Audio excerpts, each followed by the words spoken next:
আমি ঐক্য রয়েছি আপনাদের সঙ্গে এই মুহূর্তে। আজ রাজ্যের 6টি বিধানসভায় সেখানে চলছে উপনির্বাচন। সকাল 7টা থেকে ভোট গ্রহণ পর্ব শুরু হয়েছে, বিকেল 5টা অবধি চলবে। এবং এই যে 6টি কেন্দ্রে উপনির্বাচন চলছে, 108 কোম্পানি কেন্দ্রীয় বাহিনী মোতায়েন করা হয়েছে। যেহেতু সামনে 26-এর নির্বাচন রয়েছে, তার আগে আজকের এই উপনির্বাচন অত্যন্ত গুরুত্বপূর্ণ। অ্যাসিড টেস্ট শাসক বিরোধী উভয় শিবিরের ক্ষেত্রে এমনটাই কিন্তু মনে করছে রাজনৈতিক মহল। 108 কোম্পানি কেন্দ্রীয় বাহিনী মোতায়েন করা হয়েছে এই উপনির্বাচনকে কেন্দ্র করে। সিতাইয়ে 18 কোম্পানি কেন্দ্রীয় বাহিনী মোতায়েন রয়েছে, মাদারিহাটে 18 কোম্পানি কেন্দ্রীয় বাহিনী, নৈহাটিতে 13, হাড়োয়ায় 18, মেদিনীপুরে 19 এবং তালডাংরায় 22 কোম্পানি কেন্দ্রীয় বাহিনী দিয়ে চলছে উপনির্বাচন। সম্পূর্ণ কড়া নিরাপত্তার ব্যবস্থা করা হয়েছে এবং সবচেয়ে বেশি ভোট গ্রহণ কেন্দ্র রয়েছে মেদিনীপুরে। আপনাদেরকে জানিয়ে রাখবো, যেমনটা নির্বাচন কমিশনের তথ্য অনুযায়ী সিতাইয়ে 300 ভোট গ্রহণ কেন্দ্র রয়েছে, মাদারিহাটে 226, নৈহাটিতে 210, হাড়োয়ায় 279, মেদিনীপুরে 304 এবং তালডাংরায় 264টি ভোট গ্রহণ কেন্দ্র রাখা হয়েছে। এবং সেক্ষেত্রে সিতাইয়ে ভোটের সংখ্যা 3,05,565, মাদারিহাটে 2,20,342, নৈহাটিতে 1,93,835, হাড়োয়াতে 2,91,714, তালডাংরায় 2,41,497 এবং মেদিনীপুর আসনে ভোটারের সংখ্যা 2,91,715।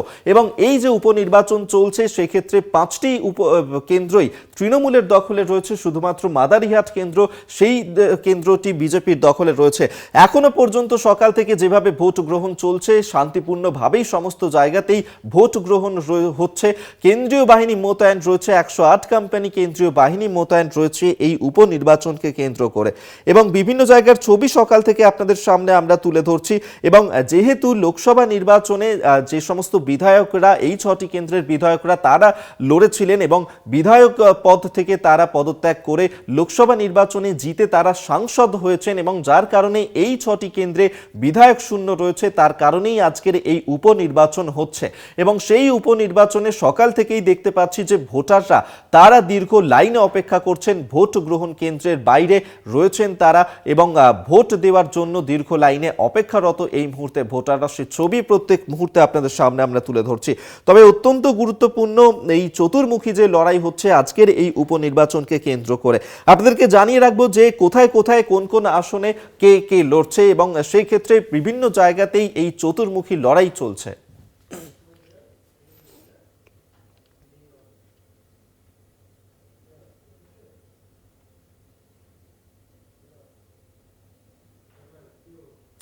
আরজিকর কাণ্ডের পর রাজ্যেই প্রথম নির্বাচন, 6 কেন্দ্রেই কি জয়?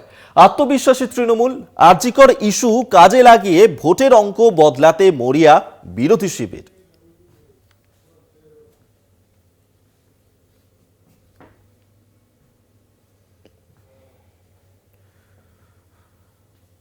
রাত পোহালেই রাজ্যের 6 কেন্দ্রে উপনির্বাচন।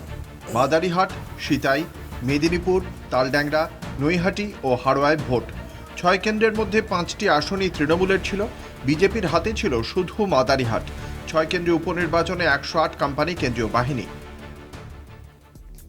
গতবার মাদারিহাটে তৃণমূল কংগ্রেস ভোট পেয়েছিল 61,000-এর কিছু বেশি, বিজেপির ভোট ছিল 90,000-এর বেশি, জিতেছিলেন মনোজ টিগ্গা। নৈহাটিতে তৃণমূল কংগ্রেস জয়ী হয় 77,000-এর বেশি ভোটে, তৃণমূল প্রার্থী ছিলেন পার্থ ভৌমিক। হাড়োয়ায় তৃণমূল কংগ্রেস পায় 1,30,000-এর বেশি ভোট, বিজেপি পেয়েছিল মাত্র 38,000 ভোট, তৃণমূল প্রার্থী ছিলেন সদ্য প্রয়াত হাজী নুরুল ইসলাম। মেদিনীপুরে তৃণমূল কংগ্রেস 1,21,000-এর বেশি ভোট পেয়েছিল, সেই জায়গায় বিজেপির দখলে ছিল 96,000-এর বেশি ভোট, জিতেছিলেন জুন মালিয়া। তালডাংরায় 92,000 ভোট পেয়ে জয়ী হয় তৃণমূল, ঘাসফুল চিহ্নে জিতেছিলেন অরূপ চক্রবর্তী। একইভাবে সিতাই বিধানসভা কেন্দ্রেও 1,17,000 ভোট পেয়ে জয়ী হয়েছিল তৃণমূল কংগ্রেস, জেতেন জগদীশ চন্দ্র বর্মা বসুনিয়া। আরজিকর আবহে ভোটের যুদ্ধ, তৃণমূলের দাবি ফল হতে চলেছে 6-0। কারণ আরজিকর কাণ্ডের প্রতিবাদ অনেকটাই শহরকেন্দ্রিক, এর প্রভাব বৃহত্তর জনমানসে নেই, উপনির্বাচনেই তার প্রমাণ মিলবে। বিরোধী শিবিরের আশা, তরুণী চিকিৎসকের ধর্ষণ ও খুনের ঘটনার পর নাগরিক সমাজ যেভাবে প্রতিবাদী চেহারা দেখিয়েছে, সেই ধারা বজায় থাকবে ভোট যন্ত্রে। 3 দিনের সফরে দার্জিলিং রওনা হওয়ার আগে 6 কেন্দ্রেই তৃণমূলকে জয়ী করার আর্জি জানিয়েছেন মমতা বন্দ্যোপাধ্যায়। আমি এই 6টি কেন্দ্রে সকল মা ভাই বোনেদের কাছে আবেদন করব, তাই আপনাদের ভোটটা দয়া করে আপনারা তৃণমূল কংগ্রেসকে দেবেন, জোড়াফুলকে দেবেন। এই প্রথম বাংলায় সিপিআইএমএল লিবারেশনের সঙ্গে জোট করেছে সিপিএম। আইএসএফকে ছেড়ে দেওয়া হয়েছে হাড়োয়া। একক লড়াইয়ে কংগ্রেস। সব আসনে শাসক দলকে কড়া চ্যালেঞ্জ ছুঁড়ে দিতে তৈরি প্রধান বিরোধী বিজেপি। ভারতীয় জনতা পার্টিকে চাপে রাখতে নানা কৌশলের রাস্তায় তৃণমূলও। কখনো বিজেপি রাজ্য সভাপতি সুকান্ত মজুমদারকে শোকজের আর্জি, কখনো শুভেন্দুকে সেন্সারের আবেদন। সোশ্যাল মিডিয়ায় বিজেপি প্রার্থীর মদ্যপানের ভিডিও দাবি করে পোস্ট। সব মিলিয়ে শাসকের আগ্রাসী মেজাজে ভোটের আগে পদ্ম শিবিরে চাপ। যদিও মদ্যপানের ভুয়ো ভিডিও পোস্টের অভিযোগ তুলেছে বিজেপি, তৃণমূল মুখপাত্র সুদীপ রাহার বিরুদ্ধে কমিশনে পাল্টা অভিযোগ। আরজিকরের কাণ্ডের পর 6 কেন্দ্রের উপনির্বাচন, শাসক দলের অ্যাসিড টেস্ট। আদৌ কি ভোট মেশিনে প্রভাব ফেলবে আরজিকর ইস্যু? আরজিকর ফ্যাক্টরে অ্যাডভান্টেজ কাদের? তৃণমূলের ভোটে আদৌ ভাগ বসাতে পারবে বিরোধীরা? 6 কেন্দ্রের ভোটে নজর সব পক্ষের। কলকাতা টিভি। এই যে উপনির্বাচন চলছে অত্যন্ত গুরুত্বপূর্ণ, তার মধ্যে হাড়োয়া বিধানসভা কেন্দ্র, সেখানে উপনির্বাচন চলছে। হাজী নুরুল ইসলাম, তার ছেলে রবিউল ইসলাম, তিনি প্রার্থী হয়েছেন এই উপনির্বাচনে। কিভাবে চলছে ভোট গ্রহণ, আমরা ইনি আরো আপডেট নেব। টেলিফোনে রয়েছেন প্রতিনিধি সঞ্জিত চক্রবর্তী। সঞ্জিত, সকাল 7টা থেকে ভোট গ্রহণ পর্ব চলছে। এই মুহূর্তে কি ছবি ধরা পড়ছে? শান্তিপূর্ণভাবেই কি চলছে সেখানে ভোট গ্রহণ? দেখো, এখনো পর্যন্ত হাড়োয়া বিধানসভার যে 279টা বুথে যে ভোট গ্রহণ কেন্দ্র সকাল থেকে শান্তিপূর্ণ চলছে, কিন্তু হাড়োয়ার যে বিধানসভার যে সদরপুর এলাকায় প্রথমে ইভিএম এর একটি সমস্যা ছিল, টানাপোড়েন ছিল, তারপরে সেই সমস্যা মিটে যায়। ঘটনাস্থলে কমিশনের লোকজন, পাশাপাশি যা ছিল পুলিশ এবং বাহিনী ছিল, তারা গিয়ে সমস্যা মিটিয়ে দেয়। কিছু সমস্যা তৈরি হয়েছিল, কিন্তু এখনো পর্যন্ত যেটা জানা যাচ্ছে যে প্রতিটা কেন্দ্রে কিন্তু শান্তিপূর্ণ ভোট চলছে। লম্বা লাইন সকাল থেকে, তুমি জানো, বিশেষ করে উত্তর 24 পরগনার মধ্যে এই হাড়োয়া বিধানসভাটা অত্যন্ত গুরুত্বপূর্ণ এবং এই বিধানসভার উপরে কিন্তু রাজ্য রাজনীতির নেতৃত্ব কিন্তু তাকিয়ে রয়েছে, যার কারণে কোন রকম ভাবে একদিকে কেন্দ্রীয় বাহিনী রয়েছে, রাজ্য পুলিশ রয়েছে সশস্ত্র, কোন রকমই যাতে সমস্যা নয়, অপ্রীতিকর ঘটনা না হয়, তার সব রকম ব্যবস্থা করেছে কমিশন। কুইক রেসপন্স টিম যেখানে হচ্ছে ঘটনাস্থলে পৌঁছে যাচ্ছে 5 মিনিটের মধ্যে। একেবারে হাড়োয়া বিধানসভাটা একটা দুর্গে পরিণত করে ফেলেছে। একদিকে কেন্দ্রীয় বাহিনীর 6 কোম্পানি ইতিমধ্যে মোতায়েন করা হয়েছে বিভিন্ন জায়গায়, বিভিন্ন স্কুলগুলোতে। মূল বুথের বাইরে কিন্তু রাজ্য পুলিশের সশস্ত্র বাহিনী রয়েছে, অর্থাৎ বুথের ভেতরে, বুথের মূল গেটে কেন্দ্রীয় বাহিনীর জওয়ানরা দিচ্ছেন এবং নির্বিঘ্নে ভোট কিন্তু সকাল থেকে হাড়োয়া এই বিধানসভায় এখনো পর্যন্ত কোনো আমাদের কাছে সেই রকম অপ্রীতিকর বা বড় ঘটনা এখনো আসেনি আমাদের এতে। সঞ্জিত, সেক্ষেত্রে আরো একটা বিষয় তোমার কাছে জানতে চাইবো, যেভাবে 108 কোম্পানি কেন্দ্রীয় বাহিনী মোতায়েন রয়েছে এই উপনির্বাচনে হাড়োয়ায়, সেখানেও 18 কোম্পানি কেন্দ্রীয় বাহিনী মোতায়েন রয়েছে। নিরাপত্তা ব্যবস্থার ছবিটা কতটা জোরদার, সেখানে কি দেখতে পাচ্ছ? ইতিমধ্যে হাড়োয়া বিধানসভায় তুমি জানো এই কেন্দ্রে বিশেষ করে অত্যন্ত গুরুত্বপূর্ণ বিধানসভা। এখানে কিন্তু কোন রকম ভাবে সকম্পানি কেন্দ্রীয় বাহিনী বিভিন্ন জায়গায় কিন্তু মোতায়েন করা হয়েছে এবং বিভিন্ন জায়গায় মূল 279টা ভোট কেন্দ্র রয়েছে, সেখানে কিন্তু কেন্দ্রীয় বাহিনীর সশস্ত্র জওয়ান যেমন রয়েছে বুথের ভেতরে, বুথের বাইরে এবং মূল গেটে, তারপরে রাজ্য পুলিশের, অর্থাৎ ত্রিস্তরীয় বলয় করা হয়েছে প্রতিটা বুথ কেন্দ্রে, যাতে মানুষ শান্তিতে নির্বিঘ্নে ভোট দিতে পারে। এবং তুমি জানো এবারে কিন্তু ভোটারের সংখ্যা বেড়েছে হাড়োয়া, যেটা গতবারের থেকে প্রায় 40,000 ভোট বেড়েছে। অর্থাৎ গতবারে 2,79,000 কিছু বাড়তি ভোট রয়েছে। এছাড়া কিন্তু ভোটারের সংখ্যা, এছাড়া কিন্তু নতুন করে কিন্তু এই কেন্দ্রটার দিকে নজর রয়েছে। কেননা তুমি জানো 24 লোকসভাতে কিন্তু এখান থেকে যে প্রয়াত হয়েছেন সাংসদ শেখ হাজী নুরুল ইসলাম, তিনি কিন্তু প্রায় 1,10,300 ভোটে কিন্তু এই লোকসভা কেন্দ্রে এই অ্যাসেম্বলি থেকে তিনি লিড নিয়েছিলেন, অর্থাৎ মার্জিন বাড়িয়েছিলেন। সেখানে কিন্তু এখানে এই ভোট কেন্দ্র কিন্তু আলাদা নজর রয়েছে রাজ্য নেতৃত্ব, পাশাপাশি কোন রকম ভাবে অপ্রীতিকর ঘটনা না ঘটে তার জন্য সব রকম ব্যবস্থা নিয়েছে প্রশাসন। বা প্রাথমিকভাবে যেটা জানতে পেরেছি, বিভিন্ন জায়গায় কিন্তু একদিকে পেট্রোলিং চলছে, অন্যদিকে কুইক রেসপন্স টিম, পাশাপাশি পুলিশের গাড়ি এবং কমিশনের লোকজন কিন্তু বিভিন্ন সময় একেবারে হারোয়ার বিধানসভাটা প্রতিটি কেন্দ্রের ওপরে, মানে প্রতিটি ভোট কেন্দ্রের ওপরে কিন্তু নজর রেখেছে। অভিক, ধন্যবাদ তোমায়। সঞ্জিত চক্রবর্তী আমাদের সঙ্গে টেলিফোনে ছিলেন প্রতিনিধি।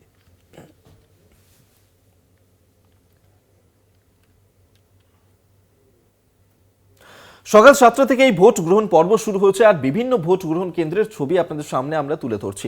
আপাতত শান্তিপূর্ণভাবে এখনো পর্যন্ত চলছে এই ভোট গ্রহণ। কেন্দ্রীয় বাহিনী মোতায়েন রয়েছে, ভোটাররা তারাও ভোট গ্রহণ কেন্দ্রে আসছেন, সেখানে দীর্ঘ লাইনে অপেক্ষা করছেন তারা ভোট দেওয়ার জন্য।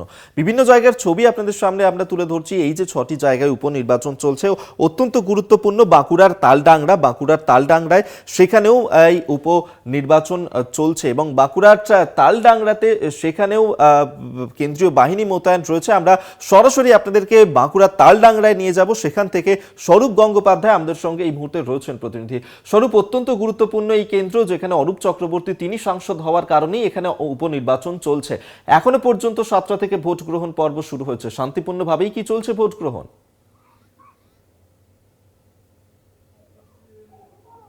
একেবারে দেখো, 1 ঘন্টা অতিক্রান্ত।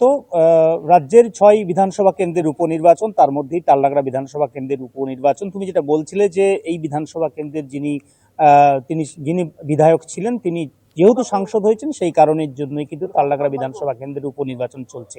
1 ঘন্টা অতিক্রান্ত হয়ে গিয়েছে। শুধুমাত্র একটি ভোট গ্রহণ কেন্দ্রে সেখানে ভিভিপ্যাট বদল করা হয়েছে, সেটা জেলা প্রশাসন বা নির্বাচন কমিশন সূত্রে জানতে পারা গিয়েছে। আমি রয়েছি 96-97 নম্বর বুথে। আমি একটু ছবি দেখাবো যে এখানে যে পোলিং স্টেশন, এখানে সেলফি জোন করা হয়েছে, এবং এই সেলফি জোন রয়েছে, সেলফি জোনের পাশেই এখানে চারা গাছ দেওয়া হচ্ছে। যারা ভোট দিতে আসছেন তাদেরকে কিন্তু এখানে চারা গাছ দেওয়া হচ্ছে। দেখতেই পাওয়া যাচ্ছে যে এখানে চারা গাছের ব্যবস্থা করা হয়েছে, এবং এই যে পোলিং স্টেশন, এই পোলিং স্টেশন একটি সুন্দরভাবে সাজানো হয়েছে। তুমি দেখতে পাচ্ছ যে এখানে যারা ভোট দিয়েছেন তাদেরকে তাদের হাতে চারা গাছ তুলে দেওয়া হচ্ছে, অর্থাৎ উৎসাহিত করা হচ্ছে ভোটারদেরকে, যাতে ভোট গ্রহণ কেন্দ্রে এসে উৎসবের আমেজে তারা ভোট দিতে পারেন, এই বিষয়টা মাথায় রাখা হচ্ছে। এখানে দেখতেই পাওয়া যাচ্ছে যারা ভোটার তারা কিন্তু ইতিমধ্যেই এসে পৌঁছেছেন, ভোট দেওয়ার জন্য এসেছেন। কারণ আমি জানিয়ে রাখি যে তালডাংরা বিধানসভা কেন্দ্রের প্রায় 2,42,000 ভোটার, যারা 264টি ভোট গ্রহণ কেন্দ্রে তারা ভোটাধিকার প্রয়োগ করবেন, এবং তার সাথে সাথে 5 জন প্রার্থীর ভাগ্য নির্ধারণ এবং কত শতাংশ ভোটার আজকে ভোটের রায় তারা দেন, সেটা অবশ্যই নজর থাকবে 1 ঘন্টা অতিক্রান্ত। যদিও এখনো পর্যন্ত জেলা প্রশাসন বা নির্বাচন কমিশন থেকে কত শতাংশ ভোটদান হয়েছে সেটা কিন্তু এখনো জানা যায়নি, তবে হয়তো কিছুক্ষণের মধ্যেই জানতে পারা যাবে। এই যে পোলিং স্টেশন, যেখানে মহিলা নিরাপত্তা রক্ষী রয়েছে কেন্দ্রীয় বাহিনীর, প্রত্যেকটি পোলিং স্টেশনে যেটা বলা হয়েছে নির্বাচন কমিশনের তরফ থেকে, যে প্রত্যেক পোলিং স্টেশনে হাফ সেকশন করে কেন্দ্রীয় বাহিনী থাকবে, এবং তার সাথে সাথে যে 22 কোম্পানি কেন্দ্রীয় বাহিনী এখানে মোতায়েন করা হয়েছে, সেই 22 কোম্পানি কেন্দ্রীয় বাহিনী বিভিন্ন বুথে, তার সাথে সাথে কুইক রেসপন্স টিম সেই জায়গাতেও রয়েছে। এখানে স্বাস্থ্য পরিষেবার জন্য এখানে স্বাস্থ্য দপ্তরের কর্মীকে রাখা হয়েছে, যারা স্বাস্থ্য পরিষেবা, যদি কোনো ভোটার তারা এসে অসুস্থ বোধ করেন তাদের জন্য এখানে স্বাস্থ্য ব্যবস্থা করা হয়েছে। দেখতে পাচ্ছ এখানে লম্বা লাইন কিন্তু তৈরি হয়নি, যেহেতু শীতের দক্ষিণবঙ্গে শীতের আমেজ শুরু হয়ে গিয়েছে। স্বাভাবিকভাবে অনেকেই যেটা মনে করছেন যে একটু দেরি করে তারা ভোট গ্রহণ কেন্দ্রে আসবেন বা ভোটাধিকার প্রয়োগ, সমস্ত কিন্তু পোলিং স্টেশনে কিন্তু দেখা যাচ্ছে যে মানুষজনের সংখ্যা বা ভোটারদের লাইন কিন্তু তেমনভাবে চোখে পড়ছে না। তবে বেলা বাড়ার সাথে সাথে স্থানীয় মানুষজন যেটা বলছিলেন, বেলা বাড়ার সাথে সাথে হয়তো ভিড়টা বাড়তে পারে, এমনটা মনে করা হচ্ছে। কারণ আমি যেটা বললাম তোমাকে অভিক, যে যেহেতু দক্ষিণবঙ্গে শীতের একটা আমেজ শুরু হয়ে গিয়েছে, সেই জায়গা থেকেই হয়তো সকালটা অনেকে অ্যাভয়েড করতে চাইছেন। বেলা বাড়লে হয়তো বাড়ির অন্যান্য কাজ সেরে তারা ভোট কেন্দ্রে আসবেন, ভোটাধিকার তারা প্রয়োগ করবেন। এই যে বিধানসভা নির্বাচন, সেই বিধানসভা নির্বাচনকে মাথায় রেখে যে ধরনের নিরাপত্তার বিষয়গুলো, সেগুলো কিন্তু একেবারেই এখানে সব ধরনের ব্যবস্থা, quick response team, radio flying squad, এবং বুথে বুথে কড়া নিশ্চিদ্র নিরাপত্তা কেন্দ্রীয় বাহিনী। দেখতে পাচ্ছ যে যারা ভোটার, তারা, আমি একটু কথা বলার চেষ্টা করছি, ভোট দিতে এসছেন, সকাল সকাল এসছেন? হ্যাঁ, মানে ভোট দিয়ে অন্যান্য কাজ করবে? হ্যাঁ, ভোট দিয়ে ঘরের কাজ করব। না, আরেকটা ভোট দিতে হলো, মানে এই তো কিছুদিন আগে একটা ভোট দিয়েছিল, আবার একটা ভোট দিতে হলো, কি হ্যাঁ। বলবেন? অর্থাৎ বুঝতেই পারছো যে যেটা বলছিলাম তোমাকে অভিক, যে যারা ভোটার রয়েছেন তারা অনেকেই সকালে আসছেন ভোট দিয়ে অন্যান্য কাজ তারা করবেন, আর আবার অনেকেই হয়তো বাড়ির কাজ সেরে একটু বেলার দিক করে ভোট কেন্দ্রে আসবেন। তবে যেটা দেখতে পাওয়া যাচ্ছে সমস্ত ভোট কেন্দ্রে কিন্তু মানুষজনের যে ভিড় সেটা কিন্তু যথেষ্ট কম। তবে বেলা বাড়ার সাথে সাথে হয়তো চিত্রটার পরিবর্তন হবে। দেখতে পাওয়া যাচ্ছে লাইন দিয়ে ভোটাররা আসছেন, তারা ভোট কেন্দ্রে এসে ভোটাধিকার প্রয়োগ করার জন্য তারা আসছেন। যে 264টি ভোট গ্রহণ কেন্দ্র রয়েছে সেই 264টি ভোট গ্রহণ কেন্দ্রে তারা ভোটাধিকার প্রয়োগ করবেন। এই বিধানসভা কেন্দ্রের প্রায় 2,42,000 ভোটার রয়েছেন এবং এই যে ভোট কেন্দ্র এবং ভোটাধিকার প্রয়োগ, এই যে একটা উৎসবের আনন্দ, কারণ যে আমি যেটা বলছিলাম যে এই ভোট গ্রহণ কেন্দ্রটি একটি মডেল ভোট গ্রহণ কেন্দ্র, যেখানে একেবারে পাঁচমুড়ার যে টেরাকোটা শিল্প সেই টেরাকোটা শিল্পের আদলে এখানে ভোট গ্রহণ কেন্দ্র করা হয়েছে। ভোটারদের জন্য বিশেষ চারা গাছের ব্যবস্থা যেমন দেওয়া হচ্ছে, স্বাস্থ্য ব্যবস্থা, সেলফি জোন, এমনকি মায়েদের জন্য যে একটা বিশ্রাম নেওয়ার জায়গা সেটাও কিন্তু করা হয়েছে। বিশেষ চাহিদা সম্পন্ন ভোটারদের জন্য ব্যবস্থা, এই ধরনের বিশেষ উদ্যোগগুলো নেওয়া হয়েছে যে সমস্ত মডেল বুথগুলো করা হয়েছে। পাশাপাশি সমস্ত ভোট গ্রহণ কেন্দ্রেই কিন্তু যে ধরনের ব্যবস্থাগুলো থাকার প্রয়োজন সেগুলোও কিন্তু রয়েছে, এমনটাও কিন্তু নির্বাচন কমিশনের তরফ থেকে জানতে পারা গিয়েছে। তবে আমি জানিয়ে রাখি যে এই যে নির্বাচন, সেই নির্বাচন অবশ্যই একটা রাজনৈতিক একটা তাৎপর্য রয়েছে, কারণ যেহেতু এই বিধানসভা কেন্দ্রের যিনি বিধায়ক ছিলেন তিনি সাংসদ হয়েছেন, তাই এই কেন্দ্রের উপনির্বাচন হচ্ছে। 5 জন প্রার্থী রয়েছেন, অবশ্যই এই 5 জন প্রার্থীর ভাগ্য নির্ধারণ হবে।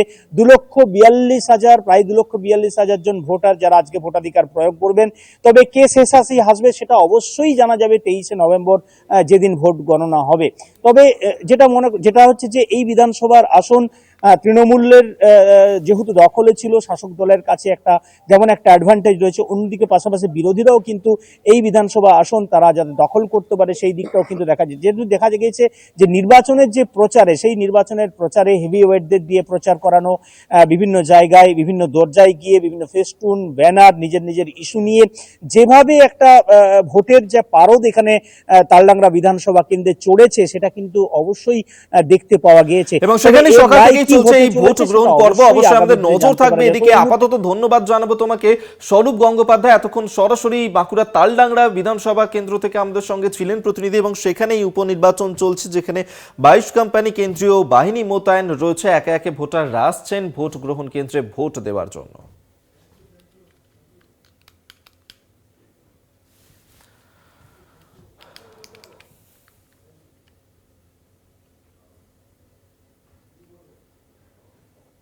দশ রাজ্যের 31 বিধানসভা কেন্দ্র এবং 1 লোকসভা কেন্দ্রে উপনির্বাচন। ওয়েনারে রাহুল গান্ধীর পূর্বতন কেন্দ্রে সেখানে লড়ছেন বোন প্রিয়াঙ্কা গান্ধী। ঝাড়খণ্ডের 43 কেন্দ্রেও বিধানসভা নির্বাচন, সব কেন্দ্রেই ফল প্রকাশ হবে 23শে নভেম্বর। 1 লোকসভা কেন্দ্রে সেখানে উপনির্বাচন হচ্ছে এবং 10টি রাজ্যের 31টি বিধানসভা কেন্দ্র এবং 1টি লোকসভা কেন্দ্রে সেখানে উপনির্বাচন চলছে এবং সেই ছবি আপনাদের সামনে আমরা তুলে ধরছি। সেখানকার ওয়েনারে সেখানে রাহুল গান্ধীর পূর্বতন কেন্দ্র, সেখানেই বোন প্রিয়াঙ্কা গান্ধী তিনি প্রার্থী হয়ে দাঁড়িয়েছেন এবং সেখানে লড়াই করছেন তিনি। ঝাড়খণ্ডে 43 কেন্দ্রে বিধানসভা নির্বাচন চলছে। এখানে 2 দফায় নির্বাচন হবে। আজ 13ই নভেম্বর প্রথম দফার নির্বাচন এবং 20শে নভেম্বর পরের দফায় নির্বাচন হবে ঝাড়খণ্ডে। সব কেন্দ্রেই ফল প্রকাশ হবে 23শে নভেম্বর।